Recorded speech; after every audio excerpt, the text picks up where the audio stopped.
el Frente Popular había ganado las elecciones. Era una coalición de izquierdas con la que Manuel Azaña había vuelto a la presidencia. La política estaba muy radicalizada. La izquierda veía al fascismo en cada acción de la derecha y esta olfateaba la revolución en cada movimiento de la izquierda. Ese verano, la violencia revolucionaria acabará con la vida de 3.400 personas. Esta es la historia.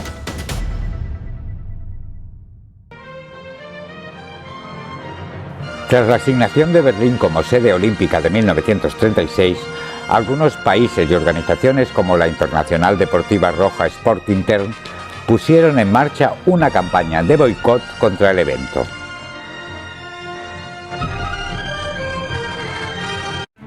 A él se sumaron el gobierno del Frente Popular y el Comité Català Pro Esport, que plantearon una Olimpiada alternativa en Barcelona a partir del día 19 de julio de 1936. Se reciben noticias concretas confirmando la participación en esta Olimpiada Popular del grueso de las juventudes atléticas del mundo. Más de 6.000 atletas de 22 nacionalidades se habían inscrito en las Olimpiadas Populares, con delegaciones de países como Estados Unidos, Francia, Bélgica, Dinamarca o Suecia. Estaban alojados en el Hotel Olimpia, junto al estadio de Montjuïc, donde se iban a celebrar las competiciones. Las Ramblas, el barrio chino y el Paralelo estaban a reventar los días previos al acontecimiento deportivo. Nadie esperaba lo que en pocas horas iba a suceder. Pau Casals estaba en Barcelona ensayando la 9ª Sinfonía de Beethoven para dirigirla en el Teatro Grec para abrir los Juegos Populares.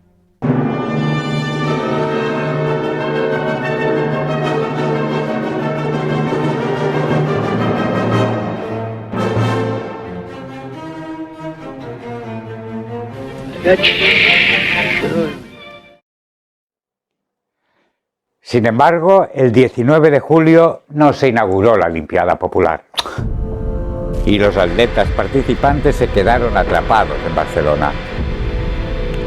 Unos rumores estaban a punto de cambiar el curso de la historia. Ahora sabréis qué sucedió. El rumor de un levantamiento militar en Ceuta, Melilla y Tetuán corría como la pólvora entre las calles de Barcelona. Era el 17 de julio de 1936.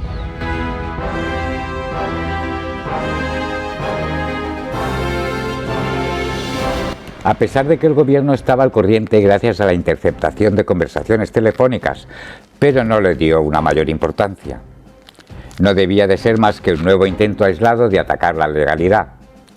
Sin embargo, Lluís Companys sí que informó a los partidos políticos y los sindicatos catalanes, y con ello informó al 40% de la población que estaba afiliada. Pero, ¿y las milicias catalanas? ¿Apoyarían el gobierno catalán o se enfrentarían a él? Se disponía de las fuerzas de orden público, de la Guardia de Asalto y de la Guardia Civil, aunque dentro de estos cuerpos había mandos intermedios que despertaban muchas sospechas. Esa mañana del día 19 de julio de 1936, las sirenas de las fábricas y de los barcos atracados por el puerto sonaron por toda Barcelona. La ciudad estaba en pie.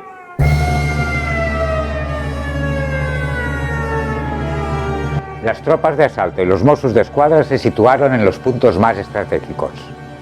El cruce del Paseo de Gracia con Diagonal, conocido popularmente como el Cinc d'Oros, la Plaza Cataluña y el edificio Telefónica. Radio Barcelona, que estaba en la calle Caspe número 6. Radio Associació de Catalunya. El Paralelo a la altura de los Astilleros. El edificio de Correos. El Palacio de la Generalitat y la comisaría de la Vía Laietana, donde fue trasladado el presidente Companys para protegerlo. Entre los militares, solo 80 soldados de intendencia y el aeródromo del Prat intervendrán a favor de la República. Todas las unidades de la guarnición de Barcelona apoyaban el golpe, aunque muchos militares estaban de vacaciones. Los golpistas iban a enfrentarse a unos 2.500 agentes de seguridad y centenares de obreros sindicados que estaban a las puertas de los cuarteles dispuestos a tomar las armas. Del cuartel de la Guardia Civil de San Andrés desaparecieron más de 30.000 fusiles. Se podría decir que los vecinos tenían más armas que la misma Generalitat. En los sindicatos y centros oficiales se reparte armamento a los frente populistas, quienes de momento mantienen a raya con su valor a los traidores a la República. Seguimos con un programa de música de películas. Se produjeron combates en la avenida Icaria, la Universidad y la Plaza España, defendida por trabajadores de Hostafrancs. La CNT ocupaba la Plaza del Teatro y asaltaba el Parque de Artillería de las Atarazanas, donde se unieron los seguidores de Francisco Ascaso.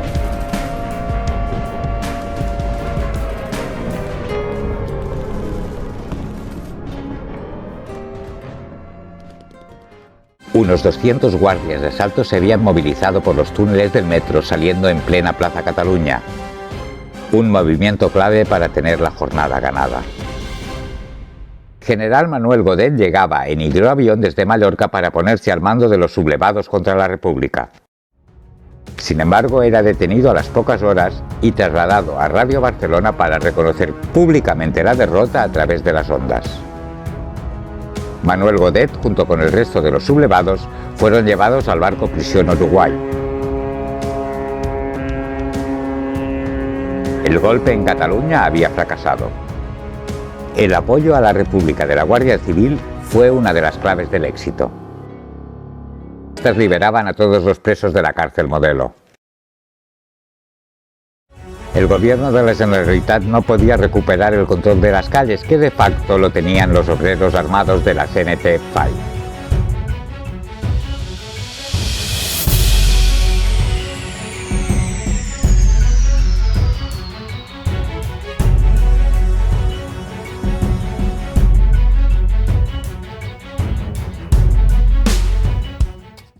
Luis Companys se debatía entre retirarse y permitir que los anarquistas se hiciesen con el control o defender por encima de todo la institución. La tarde del 20 de julio de 1936, los dirigentes anarquistas Juan García Oliver y Ventura Durruti se presentaron armados ante Companys. Sois dueños de la ciudad y de Cataluña. La habéis conquistado y todo está en vuestro poder. Si no me necesitáis, o no me quedéis en el gobierno como presidente, decídmelo enseguida. Podéis contar conmigo y con mi lealtad como hombre y político. A la mañana siguiente, Companys decretaba la creación de un Comité Central de Milicias Antifascistas de Cataluña. Será el auténtico órgano de poder en Cataluña hasta su disolución en septiembre. El comité lo componían organizaciones sindicales y los partidos del Frente Popular, aunque en la práctica estaba en manos de los líderes anarquistas Buenaventura Durruti, Diego Abad y sobre todo Juan García Oliver.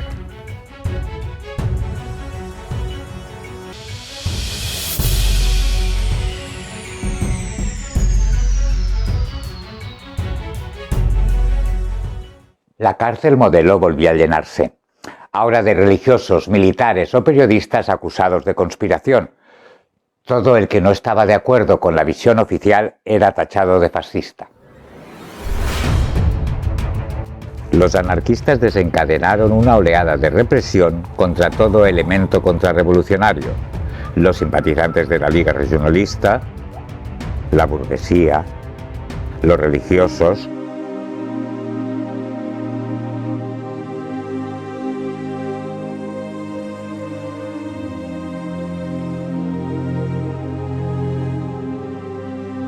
Muchos emprendieron el camino del exilio. Se produjeron más de 450 asesinatos y 2.000 heridos. Se incendiaron la iglesia de Santa María del Mar, la de la Mercè, la de Belén y la de Santa Ana. Y se quemaron los archivos parroquiales de muchos de nuestros antepasados, simplemente por estar custodiados por la iglesia. Companys encargó al presidente del Parlamento, Joan Casanova y Maristany, formar un gobierno de concentración que fracasó. El 26 de septiembre del 36 se formó otro con Josep Tarradellas como primer conseller de un ejecutivo revolucionario y obrero que incluía al POUM y a la CNT-FAI, a pesar de que ésta siempre se había negado a pertenecer a ninguna institución política. Si bien en Barcelona se había parado el golpe, no era igual en el resto de España. En cuestión de semanas, los sublevados iban ganando terreno rápidamente. El gobierno de la República y los autonómicos de Euskadi y Cataluña formaron milicias populares, ineficientes y descoordinadas frente a las unidades militares fascistas organizadas bajo un mando único y apoyadas por la aviación italiana y alemana.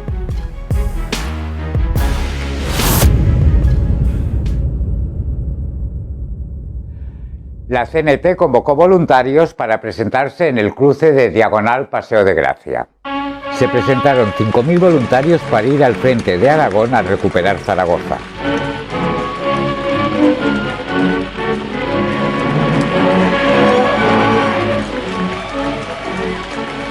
Se formó la columna Durruti, que yendo hacia Cervera y Lleida fue incrementando sus filas con multitud de voluntarios.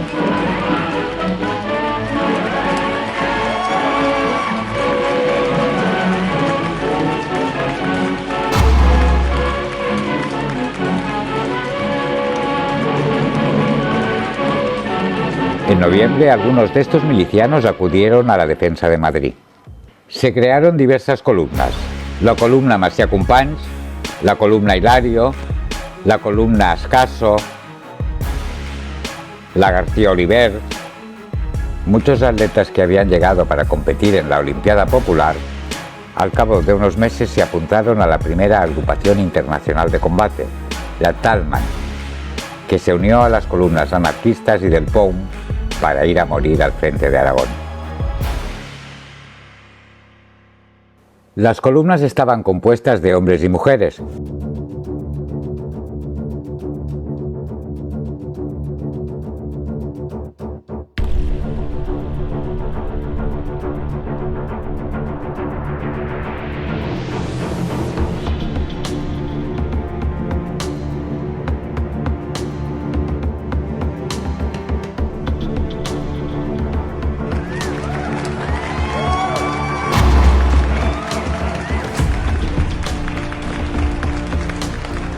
Hasta que el 24 de octubre un decreto excluyó a las mujeres de la primera línea del frente. El hombre al frente, la mujer en la retaguardia. A partir de ese momento ayudarían en la retaguardia. En hospitales militares, Dones al Treball dio a luz a la Unió de Dones de Catalunya, las anarquistas Mujeres Libres.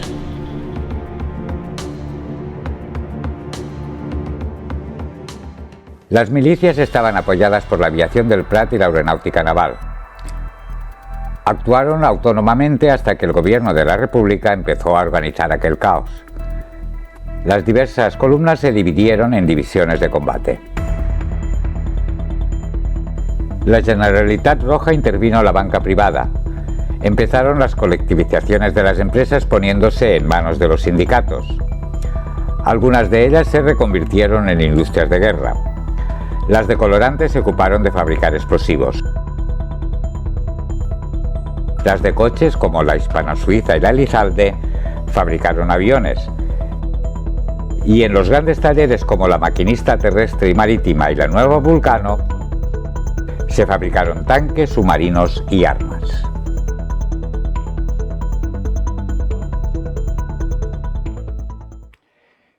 Si los rebeldes fascistas contaban con la colaboración militar de Hitler y Mussolini, la República compró la ayuda soviética con parte del llamado Oro de Moscú. 7.800 cajas se cargaron en los barcos soviéticos Kine, Neve y Volgoles con rumbo al puerto de Odessa, y otras 2.000 acabaron en París. Se desconoce el paradero de otras 200 cajas, aunque lo más probable es que quedasen a disposición de los líderes del Frente Popular para los gastos de guerra.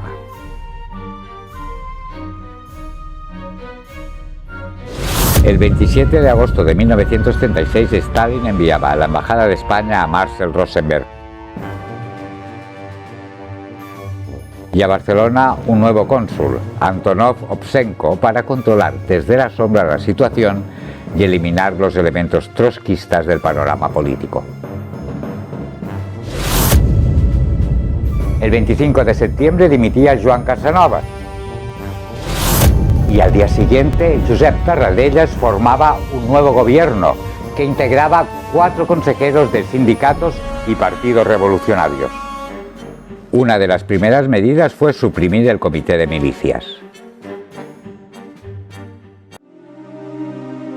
Barcelona estaba pasando mucha hambre. Barcelona trabaja y come. Esa es su fuerza y su virtud. Los anarquistas convirtieron el Hotel Ritz en el Gastronòmic, un comedor social para los más necesitados. Sin pan y trabajar. Se prepara la comida para cuantos van al hotel a saciar su apetito. Los amplios comedores que antes ocupaban maquilladas y frívolas damiselas, grandes financieros, capitanes de industria, aristócratas ociosos y aventureros internacionales de toda la Haya, ahora están abarrotados de hombres y mujeres humildes que siguen el ritmo de la sociedad que se está creando. Apenas duró 2 temporadas, 1936 y 1937. Sin pan y trabajar. El 4 de octubre del 36 llegó un barco ruso lleno de víveres a Barcelona para aliviar la situación de la retaguardia.